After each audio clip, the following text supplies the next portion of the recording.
Saya Virgilius Pascagolatiko Kapaso dengan NIM I10312010507, mahasiswa Keperawatan Untan angkatan 2020, Fakultas Kedokteran Universitas Tanjung Pura.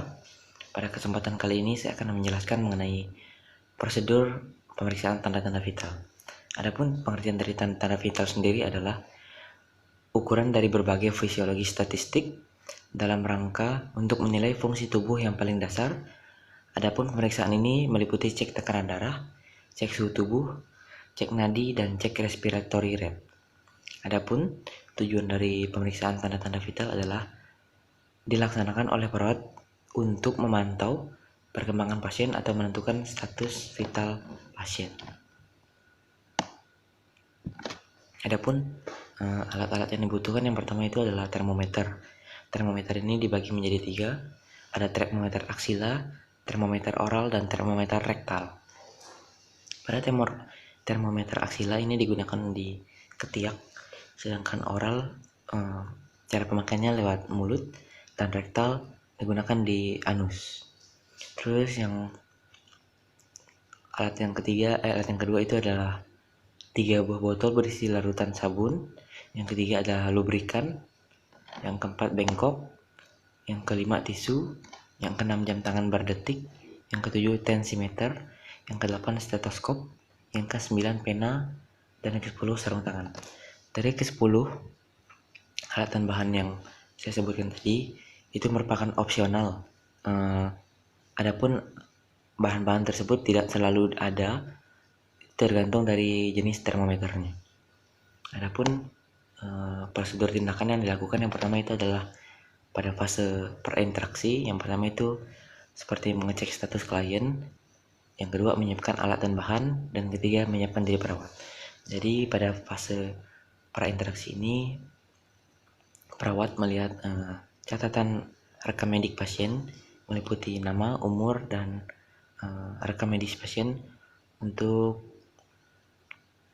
memudahkan perawat memberikan asuhan tindakan keperawatan. Kemudian masuk ke tahap fase orientasi. Di tahap fase orientasi ini adalah awal pertemuan kepada antara pasien dan perawat. Pada fase orientasi ini dilakukan yang pertama itu memberi salam kepada klien, yang kedua memperkenalkan diri perawat, yang ketiga mengidentifikasi pasien, yang keempat menjelaskan prosedur singkat, dan 5 menjelaskan tujuan dan indikasi, yang keenam meminta kesediaan, dan yang 7 menjaga privasi klien. Adapun contoh dari tindakan fase orientasi adalah sebagai berikut. Selamat siang Ibu, perkenalkan Ibu, nama saya Nurse Virgilius Pascagolatiko Kapaso. Saya perawat yang bertugas pada siang ini dari pukul 12 hingga pukul 6 sore nanti.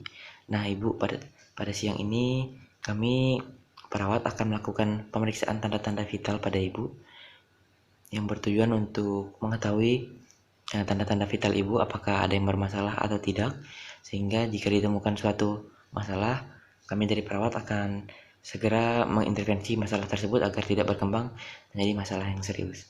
Baik Ibu, sebelum kita masuk ke tindakannya, boleh Ibu sebutkan nama Ibu? Baik, dengan Ibu Lita, umur? Baik, dengan Ibu Lita umur 30 tahun ya Ibu.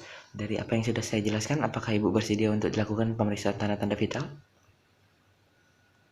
Baik, sudah bersedia. Jika Ibu bersedia, mohon tunggu sebentar Ibu, saya siapkan ruangan ini dan siapkan alat dan bahan untuk pemeriksaan tanda-tanda vital. Terima kasih Ibu. Kemudian setelah masuk ke tahap orientasi, kita masuk ke fase kerja. Yang pertama itu adalah kita mengukur suhu badan. Yang saya contohkan saat ini adalah pemeriksaan dengan menggunakan termometer aksila yang digunakan di ketiak. Jadi pertama-tama kita meletakkan termometer itu di ketiak pasien sampai termometer itu berbunyi. Kemudian sambil kita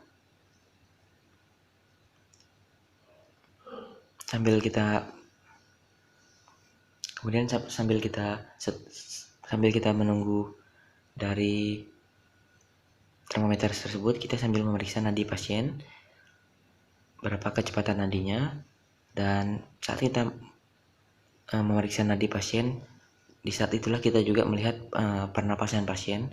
Pernapasan ini tidak boleh kita bilang, karena nanti kalau kita bilang akan dilakukan pemeriksaan pernapasan, maka dari pasien ada kemungkinan untuk memperbaiki pernapasannya sehingga pernapasan yang kita ukur itu tidak murni. Jadi saat mengukur nadi, kita sekaligus untuk mengukur pernapasan pasien. Setelah itu, setelah dilakukan pengukuran suhu badan, pengukuran nadi, dan pengukuran pernapasan pasien, barulah kita masuk ke tahap tensi, mengukur tekanan darah pasien. Setelah keempat tindakan tersebut kita lakukan, kemudian kita beritahu kepada pasien berapa ukuran-ukurannya, misalnya tekanan darahnya berapa, terus tekanan nadinya berapa, terus suhu tubuhnya berapa, agar pasien juga tahu. Nah, jika setelah dilakukan pemeriksaan ditemukan adanya masalah, maka segera dikomunikasikan dengan pasien dan diedukasi pasien bahwa contohnya tekanan darah ibu ini tinggi, jadi dianjurkan untuk mengurangi makanan-makanan yang berpotensi untuk meningkatkan tekanan darah. Dan dari fase kerja tadi kita juga dapat mengetahui bahwa tanda-tanda vital pasien, sehingga kita dapat tahu apa yang jadi masalah pasien, sehingga kita dapat memberikan intervensi ke tindakan selanjutnya. Baik, setelah fase kerja, kita masuk ke fase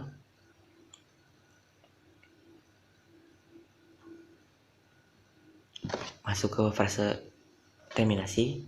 Di fase terminasi ini, setelah kita menjelaskan kepada pasien terkait tindakan yang kita lakukan, terus setelah dilakukan pemeriksaan beberapa tanda-tanda vital pasien, kita tanyakan kepada pasien apakah ada yang ingin ditanyakan, apakah ada yang kebingungan mengapa mungkin tanda-tanda vitalnya tidak normal. Kita tanyakan kepada pasien, jika ada maka tugas seorang perawat untuk menjelaskannya, jika tidak ada maka perawat boleh berpamitan dengan mengontrak waktu kembali untuk pertemuan selanjutnya. Baik, sekian dari saya untuk penjelasan mengenai prosedur pemeriksaan tanda-tanda vital. Untuk kurang dan lebihnya saya mohon maaf. Sekian, terima kasih.